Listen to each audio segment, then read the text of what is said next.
One of the most popular fears among society is the fear of roller coasters.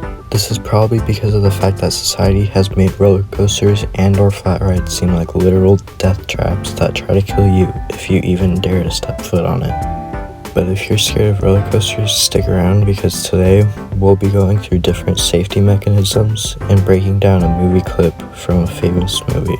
First, let's start with one of the most important mechanisms, the restraints.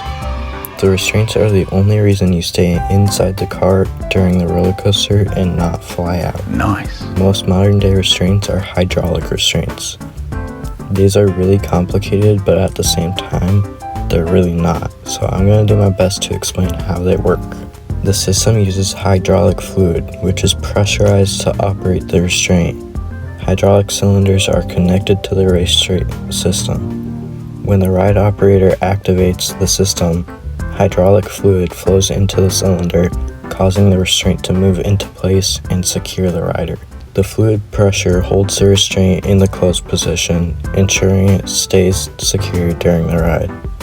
To release the restraint, the hydraulic pressure is reversed, allowing the fluid to flow back out of the cylinder and the restraint to open. In case of a hydraulic failure, most coasters have backup systems, like mechanical locks, to keep the restraints in place. I hope that makes sense. There's also ratchet restraints that are a lot more simple. These work by either having a gear or a stick with teeth angled a certain way and having a bar that can make the restraint tighter but not looser. Okay, that's how you stay inside the cart, which is a big fear for most people, but another big fear is the roller coaster will fly off the track or some crazy poo-poo like that. There are multiple mechanisms in place to ensure this never happens. The main reason this doesn't happen are the wheels. If we take a close look at the bottom of a roller coaster train, we can see the wheels. Duh. Now let's take a look at regular train wheels. Notice anything different? I really hope you do. If not, you might need glasses or better glasses than you have on right now. The roller coaster train has 3 different types of wheels, while the trains only have 1. I'm going to explain every single one and why it's important. First are the upstop wheels. These are the reason we can do airtime hills and not get launched into space. The upstop wheels are located under the track. It's important to know that on some less intense rides, these are replaced with upstop pads that do the same thing, but I'm guessing are cheaper. Then, above those are the running wheels. To put it simply, these hold the weight of the train and basically just act like the wheels on your car. The third wheel type are the side friction wheels. These are typically put on the outside of the track, but sometimes are put on the inside, which is pretty rare.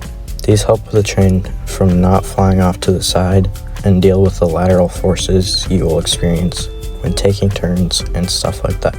Well, what if the trains collide, you may ask? Which is a very good question. Introducing block zones.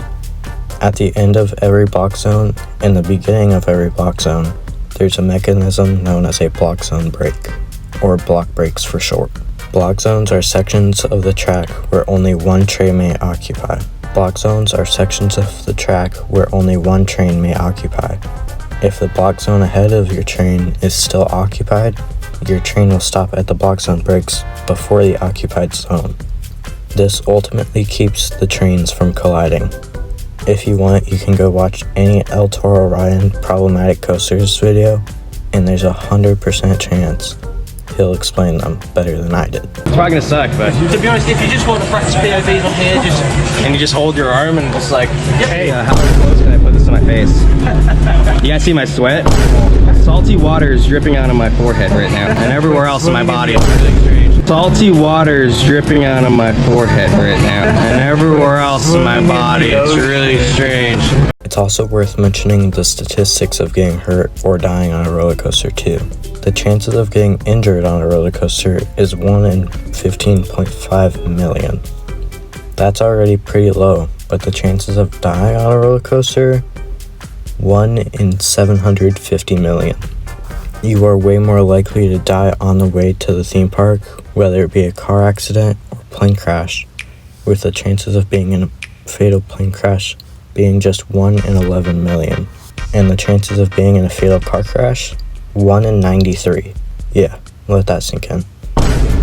Also, it's worth noting that the people that design these roller coasters are literal geniuses.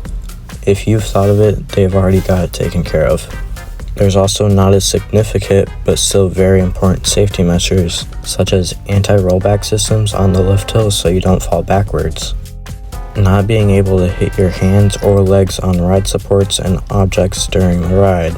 The floor in the station on inverted and forest coasters going down before you even start moving. And daily tests before the park even opens to ensure no one can ride if there's an issue. If I helped cure your fear of roller coasters, comment down below. If you enjoyed this video or if you just watched this far, please consider subscribing as it helps me out a ton. Peace out and ride on.